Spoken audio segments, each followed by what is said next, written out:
ఇప్పటిదాకా అందరూ అన్ని విషయాలు చెప్పారు, కొత్తగా చెప్పడానికి ఏమీ లేదు.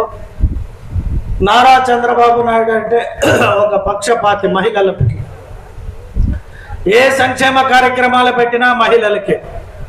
నా దగ్గర చాలామంది మొన్న గొడవ చేశారు, సార్ మళ్ళీ మహిళలకి 50% ఇస్తే మీరు మాకు ఎమ్మెల్యేగా ఉంటారా లేదా అని చెప్పి పరిస్థితున్న ఒక అభిమాని వచ్చారు. చూడరా, మన ముఖ్యమంత్రి గారు నిజంగా కూడా మహిళకి ఇవ్వాల్సి వస్తే ఇచ్చేసి మనం వాళ్ళు వెనకుండి పని చేద్దాం రాజ్యం. మాకు అధికారం కంటే కూడా మా ముఖ్యమంత్రి గారి పట్ల మాకు గౌరవం ఎక్కువ. నేను ఏ రోజు కూడా ఎమ్మెల్యే అవుతానని అనుకోలే. అంటే ఒక సందర్భంలో ఆశ ఉండేది, బట్ ఊరికి వెళ్ళిపోయాం కదా, మళ్ళీ వస్తే ప్రజలు ఎక్కడ గుర్తిస్తారో లేదో సహకరిస్తారో అని ఒక అనుమానం ఉండేది. కానీ నేను వచ్చిన తక్షణం ప్రజల ఆశీస్సులు, నాయకులు సహకారం, ఈరోజు మీ ముందర ఎమ్మెల్యేగా గుడిపాల నుండి, అంటే మా నాన్నగారు పుట్టింది గుడిపాల, నేను చిత్తూరులోనే పుట్టినా, బట్ అందరూ నన్ను అభిమానంతో గుడిపాల అంటారు. నాకు అది సంతోషం. అయితే చిత్తూరు ప్రజలకి నేను ఏమి చేసినా తక్కువే. ఎందుకురా అంటే నా తండ్రికి ఇచ్చిన మాటని కాపాడే దీంట్లో ప్రజలందరూ కలిసి నాకు ఓట్లు వేసినారు కాబట్టి వారికి నేర్లలో ఏడైనా పోతే కుర్చీలు మార్చారు, బయట పెయింటింగ్ మార్చారు. అదే ఎంఎస్ఆర్, అదే రాఘవ థియేటర్ అన్నీ అట్లే ఉన్నాయి. ఏం చేయాలి అని ఆలోచించిన ప్రజలు అవకాశం అయితే ఇచ్చినారు. డబ్బు ఉందో లేదో, డబ్బు ఉంటే ఇంట్లో ఆడవాళ్ళు కూడా బ్రహ్మాండంగా బిర్యానీ పెడతారు. డబ్బులు లేనప్పుడు గంజి కాసి పోస్తారు, పోవయ్యా నువ్వు తెచ్చిన డబ్బులు గంజిదా వచ్చింది. సంపదని ఎలా సృష్టించుకోవాలి, దాన్ని ఎలా సమకూర్చుకోవాలని నేను చంద్రబాబు నాయుడు గారిని చూసి నేర్చుకున్నా. ఎలా అంటే మనం ఉమ్మడి ఆంధ్ర రాష్ట్రంగా ఉన్నప్పుడు రాష్ట్రాన్ని విడగొట్టారు కానీ మన ఆంధ్ర రాష్ట్రానికి నిధులు ఇవ్వాలి. ఉండడానికి అసెంబ్లీ లేదు, కూర్చోవడానికి ముఖ్యమంత్రికి క్యాంప్ ఆఫీస్ లేదు, పనిచేయడానికి అధికారులకి సెక్రటరేట్ లేదు, ఏమీ లేకుండా విడగొట్టి పంపించేశారు. అయితే మనకి దక్కిన ఒక ఆణిముత్యం అనొచ్చు, కోహినూరు డైమండ్ అనొచ్చు, ఇంకేమన్నా ఈ ప్రపంచంలో పిలువబడే గొప్ప పేరు లేదా ఒక బిరుదు ఏదైనా ఉంటే అది మన ముఖ్యమంత్రి శ్రీ నారా చంద్రబాబు నాయుడు గారికి ఇవ్వచ్చు. ఎందుకంటే 30,000 మంది రైతుల్ని ఒప్పించి ప్రపంచం మెచ్చే అమరావతిని డిజైన్ చేశాడు. అంటే ఇప్పుడే అన్నట్టు ఇరుకు రోడ్లు చిత్తూరు అన్నారు. ఆ రోజు పాలకులు కరెక్ట్గా ఉండుంటే మనకి ఈరోజు ఇరుకు రోడ్లు ఉండేవా? సరైన విజనరీ లేదు కాబట్టి మన ఊరు ఇంకా అట్లే ఉండిపోయింది. సో నేను ఆయన్ని ఎక్కువగా పక్క రాష్ట్రంలోకి వెళ్ళిపోయి ఉన్న ఆయన్నే నేను అబ్జర్వ్ చేస్తా. మా నాన్నగారు నాకు నేర్పింది రెండు. సినిమా అంటే బాలకృష్ణ చూపించాడు, రాజకీయం అంటే ఎన్టీ రామారావుని చూపించాడు. మాకు ఇది తప్పితే వేరే ఏమీ తెలియదు. సరే పక్క రాష్ట్రంకి పోయినా అవే, టీవీ పెడితే సినిమా చూసినా అవే చూస్తాం, న్యూస్ పెడితే చంద్రబాబు నాయుడు న్యూస్ చూస్తాం. అక్కడ ప్రజలు కూడా చాలా మంది నాతో చెప్పేవారు, సార్ మీ ముఖ్యమంత్రి నారా చంద్రబాబు నాయుడు కానీ మాకు అయిపోయింటే మాకు కూడా బెంగళూరులో ఎకరా 100 కోట్లు వచ్చేది. అరే పక్క రాష్ట్రం వాళ్ళు అంతగా అభిమానించే మన ముఖ్యమంత్రికి మనం కూడా పోయి అండగా ఉండాలి అని నేను ఒక జస్ట్ ఆయన్ని అరెస్ట్ చేసినప్పటి నుండి ఎక్కువ శాతం చిత్తూరుకు వచ్చి పార్టీ పట్ల కొంచెం పని చేశాను. పార్టీ పట్ల పని చేసిన తర్వాత నాతో పాటు మా చంద్రప్రకాష్ అన్న, హేమలత గారు, ఇంకా సిఆర్ రాజన్ గారు, మన రాజువారి బాలాజీ, ఇంకా అనేక మంది మాతో పాటు అందరూ కలిసి తిరిగినాం. మా అన్న దొరబాబు అన్న మా అందరి టీం లీడర్, కెప్టెన్, మమ్మల్ని సరైన దారిలో నడిపాడు. అందరూ కలిపి చిత్తూరు కావచ్చు, రూరల్ కావచ్చు, గుడిపాల కావచ్చు, కలిసి తిరిగి పార్టీ పట్ల అందరికీ ఉన్న ఆశయాన్ని వ్యక్తం చేసినాం. అయితే అందరూ ఒక మాట ఇచ్చుకున్నాం, మనలో ఎవరికి వచ్చినా విభేదాలు లేకుండా కలిసి పని చేసి పార్టీ ప్రభుత్వ అధికారంలోకి రావాలి అని నిర్ణయం తీసుకున్నాం. ఆ నిర్ణయం ప్రకారం క్రమశిక్షణతో, భగవంతుని ఆశీస్సులతో చంద్రబాబు నాయుడు గారు మంచి ఆలోచనతో నా పేరు అనౌన్స్ చేశారు. ఏ ఒక్క వ్యక్తి నాతో తిరిగిన వారు కానీ, మాలో ఎవరికైనా సీట్ రాలేదనే ఆవేదన కానీ బాధ లేదు. ప్రతి ఒక్కరు కూడా అదే విధంగా మళ్ళీ కష్టపడి 6 కలిపి తిరిగి ఈరోజు విజయంలో వాళ్ళందరి సహకారంతో నేను మీ ముందర ఎమ్మెల్యేగా నిలబడినా. అయితే ఎమ్మెల్యే అయిపోయినాం కదా, మనకేమనుకుంటే ప్రయోజనం లేదు. కాబట్టి చంద్రబాబు నాయుడు అమరావతికి ఎలాగైతే రైతుల దగ్గర భూమి తీసుకొని ఈరోజు ప్రపంచ పటంలో #1 క్యాపిటల్ చేయడానికి కృషి చేస్తున్నారో, అదేవిధంగా ప్రభుత్వం డబ్బులు ఎప్పుడైనా వస్తుంది. అప్పుడేగా చంద్రప్రకాష్ అన్న చెప్పినట్టు ఎన్ఆర్జీఎస్ వస్తుందో రాదో, ఇంకోటి అని భయపడే వారికి అందరికి ఒకటే చెప్పిన, ఆ డబ్బు రాకపోతే నేను ఇస్తాను. ఇప్పుడు మీకు ఏమన్నా కావాలంటే సిమెంట్ జల్లి కూడా నేనే ఇస్తాను, పని చేయండి అని చెప్పిన. నేను రాజకీయాలకే డబ్బు ఖర్చు పెట్టేకి వచ్చిన పనిచేసిన వాళ్ళకి డబ్బు ఇవ్వకుండా పోయేట్లా ప్రభుత్వము కాదు, ఎమ్మెల్యే కాదు, మీరు పని చేయమన్నా. అదే మాట ప్రకారం అందరూ పని చేశారు. ఇంకా కూడా మనకి 3 ఏళ్ళ అవకాశం ఉంది. ఖచ్చితంగా గుడిపాల మండలాన్ని పిఎంవై అంటే ప్రధానమంత్రి దగ్గర నుండి మండలానికి అవార్డు వచ్చే విధంగా ఈ ఊరిని అభివృద్ధి చేసే బాధ్యత మళ్ళీ చెప్తున్నా తీసుకొని నేను చేస్తానని తెలియజేసుకుంటూ, చిత్తూరు గడిచిన 50 సంవత్సరాల్లో కొద్ది అభివృద్ధికి వెనకబడింది. అయితే భగవంతుడి ఆశీస్సులతో భగవంతుడే అభివృద్ధి చేసేస్తున్నాడు. ఎలా అంటే ఎవరు ఊహించలే బుల్లెట్ ట్రైన్ ఎక్కడికి వస్తా ఉందంటే గుడిపాలకు వస్తా ఉంది. ఏరా సిటీలో బుల్లెట్ ట్రైన్ లేదే, గుడిపాలకి ఎట్టు వస్తుందిరా అని నాకు డౌట్ వచ్చేసి, నేను పైన కేంద్రంలో ఉన్న కేంద్ర మంత్రి రైల్వే శాఖ మంత్రి గారు అశ్విన్ అని చెప్పి మా కర్ణాటక అతనే నాకేదో చిన్న కనెక్షన్తో సార్ నిజమా అన్న.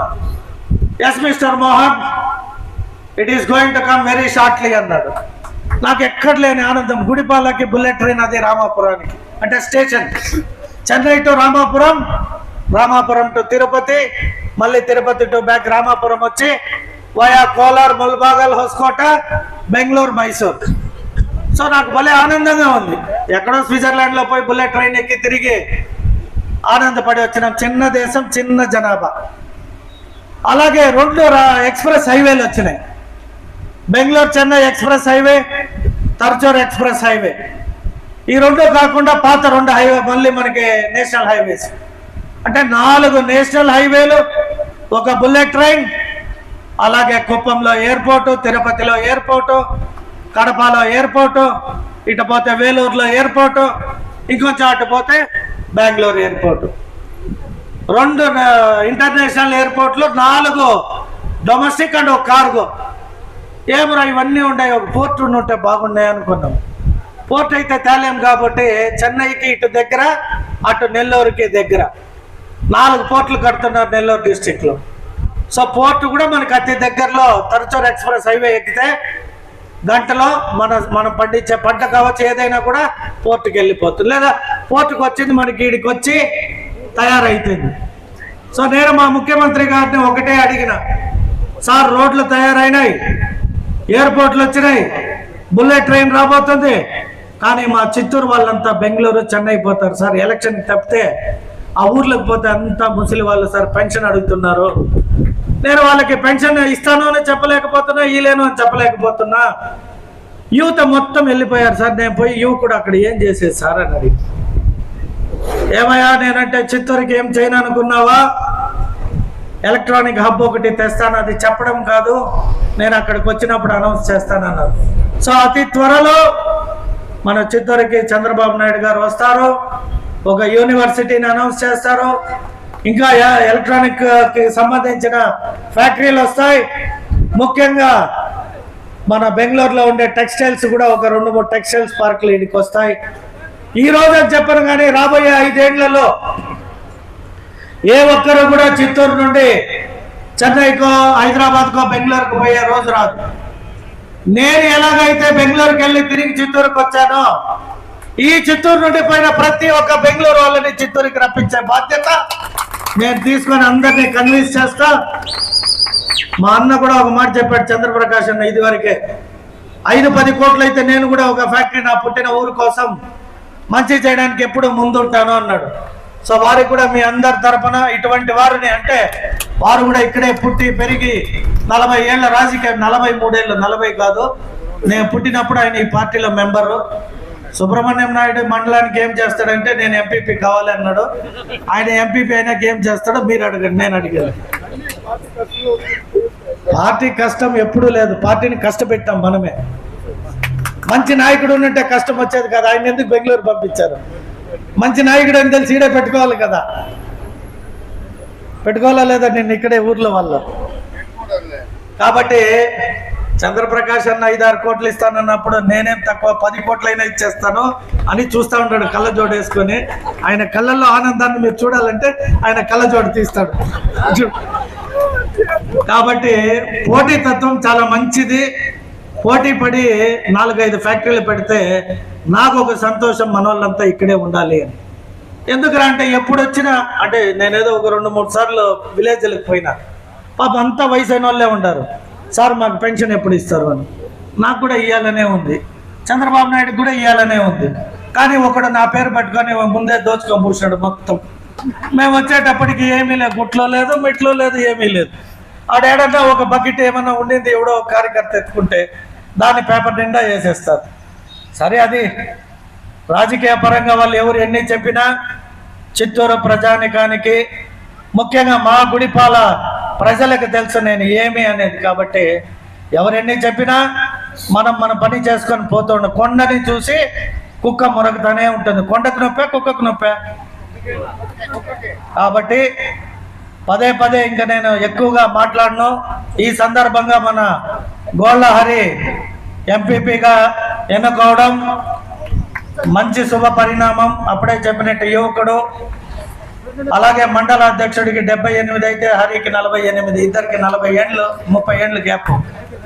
అయితే అందరూ కలిసిమెలిసి గుడిపాల నాయకులకి ఈ సందర్భంగా నేను ఒకటి కోరుకునేది ఏమంటే, మా ప్రాస మనే అన్న అప్పుడే చాలా ప్రాసలో చక్కగా చెప్పాడు. కూటమి కలిసి ఉంటే తిరిగే లేదు. కూటమి కలిసి ఉంటుంది 15 ఏళ్ళని పదే పవన్ కళ్యాణ్ గారు, నారా చంద్రబాబు నాయుడు గారు ఇదివరకే స్టేజీలపై చెప్పారు. నేనేం కోరుకుంటానంటే మండల నాయకులందరూ కలిసి ఉంటే ఆంధ్ర రాష్ట్రంలోనే గుడిపాల అనేది ఒక అద్భుతమైన మండలాన్ని తయారు చేయడానికి అనేక రకాల ఆలోచనలు ఉన్న వ్యక్తులుగా, అలాగే మళ్ళీ ఈ మండలం నుండి చాలా అనేక శక్తులు కూడా బెంగళూరులో మంచి బలవంతులు ఉన్నారు, బలమైన వ్యక్తులు. వెంకయ్యనాయుడు గారు వియంకుడు కూడా ఇదే మండలానికి చెందినవారు, గోవిందరాజులు గారు. అలా చెప్పుకుంటా పోతే ఇంకా 100 మంది పేరు చెప్పచ్చు. కాబట్టి ముఖ్యమంత్రి గారు కోరిక మేరకు జనని జన్మభూమి పుట్టిన ఊరికి సేవ చేయాలి అని చెప్పాడు.